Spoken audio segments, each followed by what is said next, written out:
మన విజయవాడలో నవంబర్ 20 తేదీన ఏవిస్ వాస్క్యులర్ సెంటర్ గొప్ప ప్రారంభం.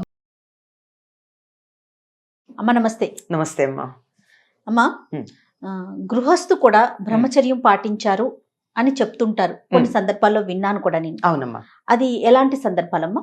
అసలు బ్రహ్మచర్య శబ్దానికి అర్థం ఏమిటి? బ్రహ్మం చరతి ఇది బ్రహ్మచారి అంటే బ్రహ్మమునందు చరించేవాడు. బ్రహ్మము అంటే జ్ఞానము, బ్రహ్మము అంటే తపస్సు. చదువుకునే పిల్లాన్ని బ్రహ్మచారి అంటారు. ఎందుకంటే చదువుకుంటాడు గనక, జ్ఞానం సంపాదిస్తున్నాడు గనక.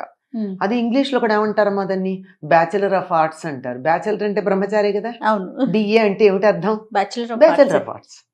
కానీ మనం ఈ బ్యాచిలర్ ఆఫ్ ఆర్ట్స్ చదువుకున్న వాళ్ళందరూ పెళ్ళే చదువుకున్న వాళ్ళు ఉన్నారు. పూర్వకాలం చిన్నతనంలో 18 ఏళ్ళకి పెళ్లి చేసేవారు, అప్పటికి వీళ్ళు బిఏ చదువుతూ ఉండేవాళ్ళు, అంతే కదా. మరి ఏమిటిది? దీనికి సందర్భం ఏమిటి అంటే, చదువుకుంటున్నవాడనే అర్థం అండి, పెళ్లి కానివాడు అని కాదు అర్థం అక్కడ. అది అయితే బ్రహ్మచర్యం అనేటటువంటి దానికి చదువుకునే రోజుల్లో ఈ స్త్రీ సంబంధమైన, అంటే పురుషుల గురించి చెప్తూ ఉంటాం గనక, స్త్రీ సంబంధమైనటువంటి ఆలోచన లేకుండా, కామభావన లేకుండా ఉండేవాళ్ళు గనక చదువుకునే రోజుల్లో అప్పుడు వాళ్ళని బ్రహ్మచారులు అనేవారు. మొన్నటిదాకా కూడా ఒక మాట వాడకంలో ఉండేది, ఏదో వివాహే విద్య నాశాయ అని. పెళ్ళయిందంటే ఇంకా చదువు అయిపోయింది. ఎందుకంటే అంతసేపు పుస్తకం తీసి చదువుతూ ఉంటే, సాహిత్యం చదువుతున్నారు అనుకోండి, అందులోను భార్య మీద భర్త మీద మనసు వెళ్ళిపోయిన తర్వాత ఇంకేం చదువుకుంటారండి? మనసంతా అక్కడే ఉంటుంది. అది మామూలుగా అంటే పరిపూర్ణంగా దృష్టి అంతా దాని మీద కేంద్రీకరించి మొత్తం సమయాన్ని చదువు కోసం కేటాయించిన వాళ్ళ సందర్భం. మరి ఇప్పుడు అట్లా కాదు కదా, పెళ్ళయ్యాక కూడా చదువుకుంటున్నారు, జీవితాంతం చదువుకునే వాళ్ళు ఉంటారు. అందువల్ల అర్థం కాదు. అంటే గురువుగారు ఆశ్రమంలో ఉన్నప్పుడు చదువుకున్న దాన్ని బ్రహ్మచర్యాశ్రమం అనేవాళ్ళు.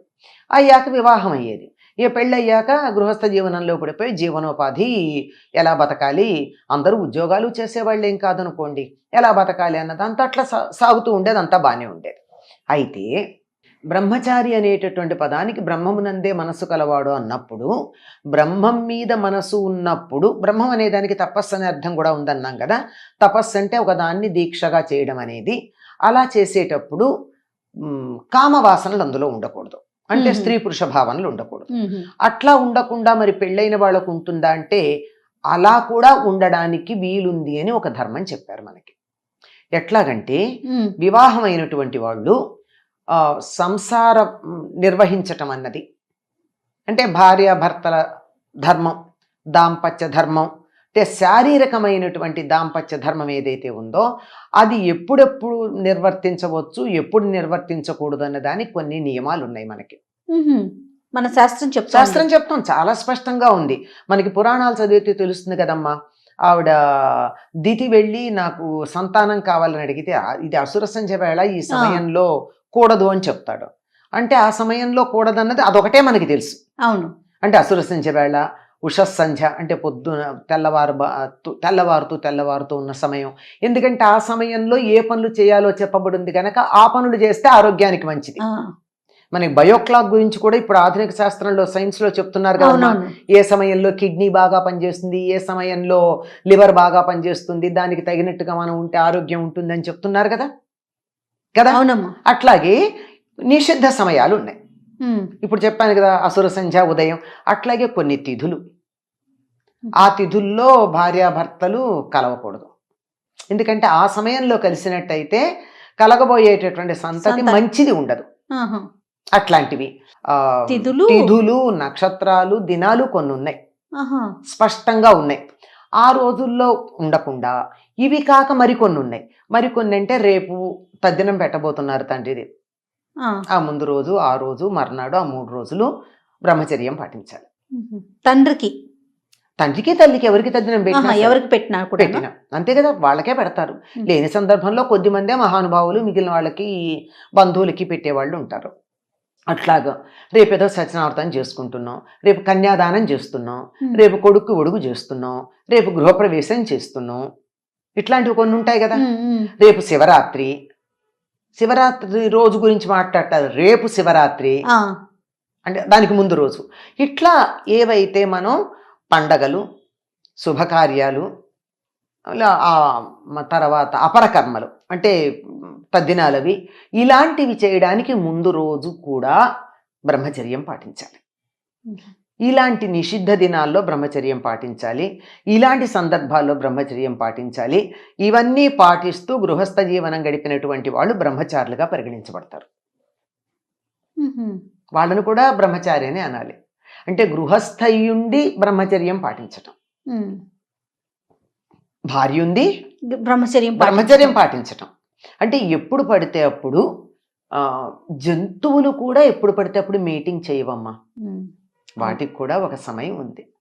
అలా కాకుండా పిచ్చి పిచ్చిగా ఎప్పుడు పడితే అప్పుడు కామ ప్రకోపం కలిగి తట్టుకోలేక పిచ్చి పనులు చేయకుండా ఉండాలి అనేటటువంటి ఉద్దేశంతో రాబోయేటటువంటి తరం ఆరోగ్యకరమైనటువంటి శారీరక మానసిక ఆరోగ్యాలు కలిగిన పుష్టైన శరీరం కలిగినటువంటి తరం ఉండాలి అనే ఉద్దేశంతో ఇలాంటివి కొన్ని స్పష్టంగా చెప్పడం జరిగిందమ్మా.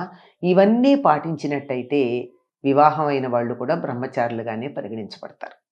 అట్లాగా రేపేదో సత్యనావర్తం చేసుకుంటున్నాం, రేపు కన్యాదానం చేస్తున్నాం, రేపు కొడుకు ఒడుగు చేస్తున్నాం, రేపు గృహప్రవేశం చేస్తున్నాం, ఇట్లాంటివి కొన్ని ఉంటాయి కదా. రేపు శివరాత్రి రోజు గురించి మాట్లాడతారు. రేపు శివరాత్రి అంటే దానికి ముందు రోజు. ఇట్లా ఏవైతే మనం పండగలు, శుభకార్యాలు, తర్వాత అపరకర్మలు అంటే తద్దినాలవి ఇలాంటివి చేయడానికి ముందు రోజు కూడా బ్రహ్మచర్యం పాటించాలి. ఇలాంటి నిషిద్ధ దినాల్లో బ్రహ్మచర్యం పాటించాలి. ఇలాంటి సందర్భాల్లో బ్రహ్మచర్యం పాటించాలి.